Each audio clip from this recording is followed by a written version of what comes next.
Hello student, जैसा आप जानते हैं कि आज हम इस वीडियो में जो पिछले वीडियो से आगे चर्चा करना शुरू कर रहे हैं। पिछली वीडियो में हमने आपको भारत के पर्वतीय क्षेत्र के विषय में समझाया था और उसमें से हम कौन से भाग में, उसमें से हम उत्तर पश्चिम कश्मीर या उत्तर पश्चिमी हिमालय जो भारत का पर्वतीय भाग है उसका अध्ययन कर रहे हैं।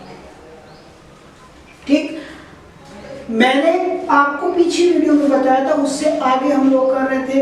हमने ये बताया था कि इस भाग में, हिमालय के इस भाग में कुछ लवणीय झीलें या मीठे पानी की झील आप इसे कह सकते हो, और कुछ लवणीय जल की झीलें पाई जाती हैं। इसका मतलब ये हो गया कि हिमालय के इस भाग में कुछ ऐसी झीलें हैं जिनका पानी मानव उपयोग के अनुकूल है और कुछ ऐसी झीलें हैं जो मानव के उपयोग के अनुकूल नहीं है। तो हमने आपको बताया था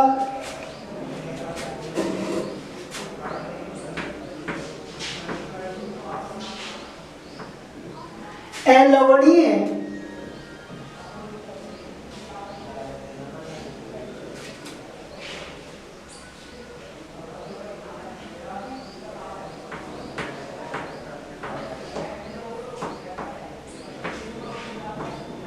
जल की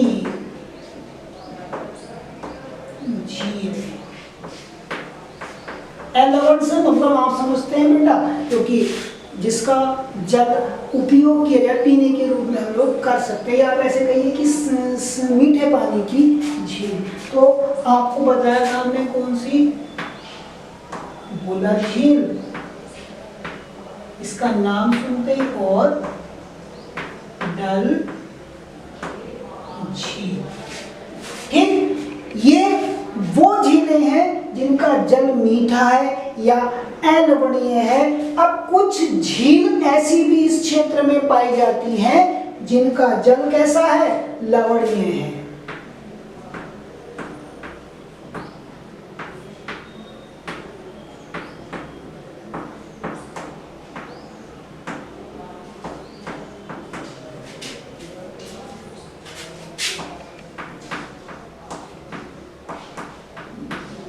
पंगोंग झील, सेमू रेली,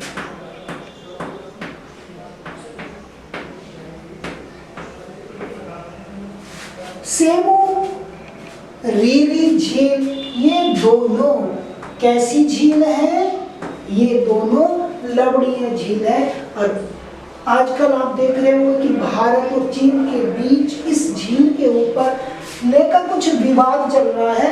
तो अब आपको पेंगोंग झील जो है, पेंगोंग सी जो है, वो पश्चिम हिमालय, उत्तर पश्चिम हिमालय या कश्मीर पर्वत श्रेणियों के अंतर्गत आती है। तो बेटा आप लोगों से पूछा जा सकता है कि इस क्षेत्र में कोई एक लवणीय झील का नाम या एक अलवणीय झील का नाम, तो वो लोग आप लोग बता देंगे। इसके अतिरिक्त ये जो क्षेत्र है एक रमणीय स्थान है। रमणीय का मतलब होता है सुंदर, क्योंकि यहाँ पे गहरी घाटियां और बहुत अच्छे सुंदर स्थान है और बहुत पर्यटक क्षेत्र भी इस भाग के अंतर्गत आते हैं। जैसे आपको पता होगा वैष्णो देवी, ठीक, और आपका चरारे शरीफ और अमरनाथ की गुफा भी इस हिमालय के अंतर्गत आती है। ठीक, मैं आपको कुछ लाइन बता रहा हूँ, ध्यान से आप सुनना। जो मैंने आपको यहाँ समझाया है उसी के अकॉर्डिंग वो लाइनें आती हैं। इसमें कहा गया है कि इस क्षेत्र में सिंधु तथा उसकी सहायक नदियां झेलम, चेनाब इस क्षेत्र को अपवाहित करती हैं।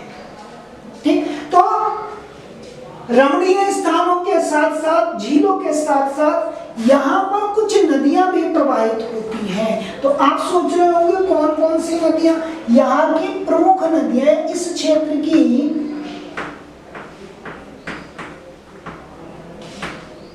प्रमुख नदियां कौन सी हैं? सिंधु, झेलम और चिनाब। ठीक, इस क्षेत्र में, इस भाग में प्रवाहित होने वाली प्रमुख नदियां हैं। ठीक, और ये दोनों कौन कौन सी? झेलम और चिनाब भारत को पार करने के बाद सिंधु नदी में मिल जाती है, तो मतलब सिंधु नदी की सहायक नदियों में इनकी गिनती होती है। तो आपको ध्यान रखना है कि इस क्षेत्र में प्रवाहित होने वाली कुछ महत्वपूर्ण नदियां सिंधु, झेलम और चिनाब। और साथ में आपसे ये भी मालूम किया जा सकता है कि सिंधु नदी की कोई 2 या 1 सहायक नदी का नाम लिखिए, तो आप लोग लिख सकते हैं। आगे उसने कहा कि कश्मीर और उत्तर पश्चिमी हिमालय, जिस भाग पे हम लोग चर्चा कर रहे हैं, विलक्षण सौंदर्य और खूबसूरत दृश्य स्थलों के रूप में भी जाना जाता है। यानी ये क्षेत्र अपनी एक रमणीय पहचान रखता है, खूबसूरत स्थान रखता है, यही मैंने आप लोगों को बताया है। अब वो कौन कौन से स्थान हैं और आजकल उन स्थानों की प्रसिद्धि पर्यटक क्षेत्रों के रूप में जानी जाती है। तो आपके माइंड में बेटा ये चीज आ रही होगी कि कौन सी वे स्थान है जो इस क्षेत्र में पाए जाते हैं। तो वो स्थान है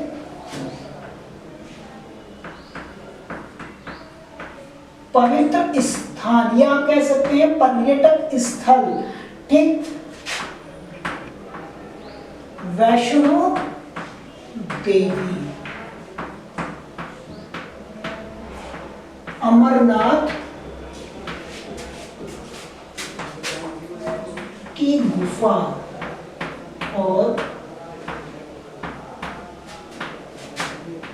चरारे शरीफ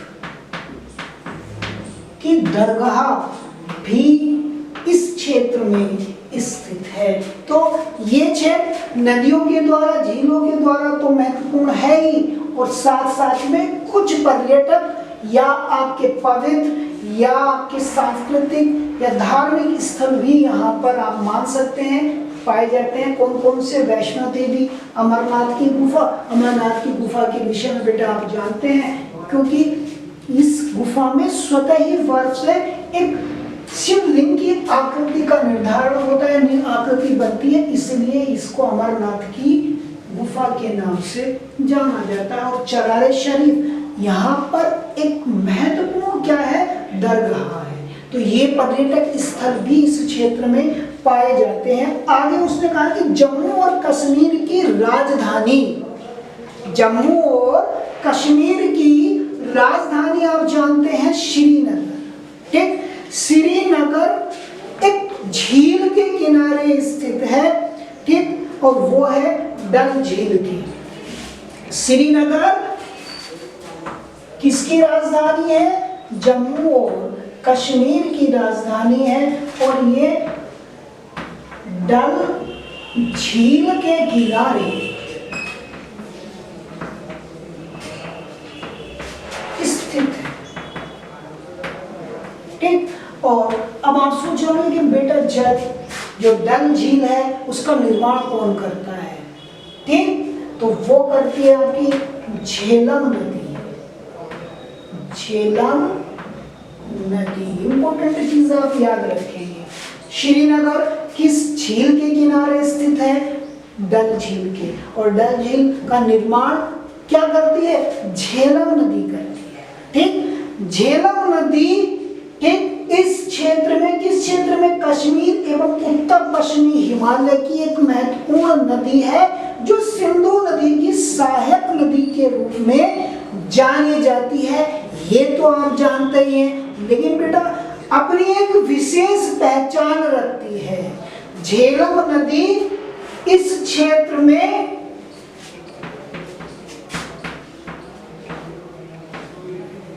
विसर्ग बनाकर बहती है।